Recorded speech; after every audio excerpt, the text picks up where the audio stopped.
संविधानिक पदावर निवडून गेलेले 39 महाराष्ट्रातले आमदार हे अशोक खरातच्या बुवाबाजीला शरण गेले, त्यात सामील झाले, अशा प्रकारचे आरोप महाराष्ट्रभर होत आहेत। ही अत्यंत गंभीर गोष्ट आहे। जे संविधानिक पदावर आहे त्यांनी संविधानाअंतर्गत काम करणं अपेक्षित आहे। संविधानाने स्वतः सर्वांनी वैज्ञानिक दृष्टिकोन अंगीकारावा आणि वैज्ञानिक दृष्टिकोनाची रुजुवात महाराष्ट्राच्या जनतेत व्हावी याच्यासाठी आमदार आणि लोकप्रतिनिधींनी काम करावं हे अपेक्षित आहे।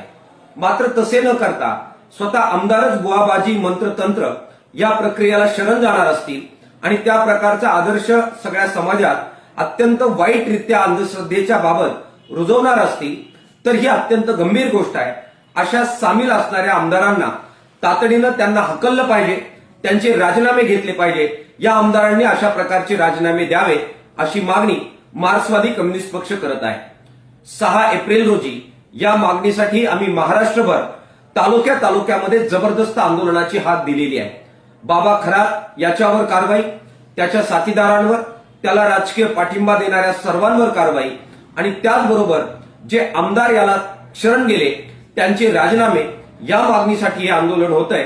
महाराष्ट्रभरातल्या जनतेने या सगळ्या आंदोलनामध्ये मोठ्या संख्येने सहभागी व्हावं असं आवाहन सुद्धा मार्क्सवादी कम्युनिस्ट पक्ष करत आहे।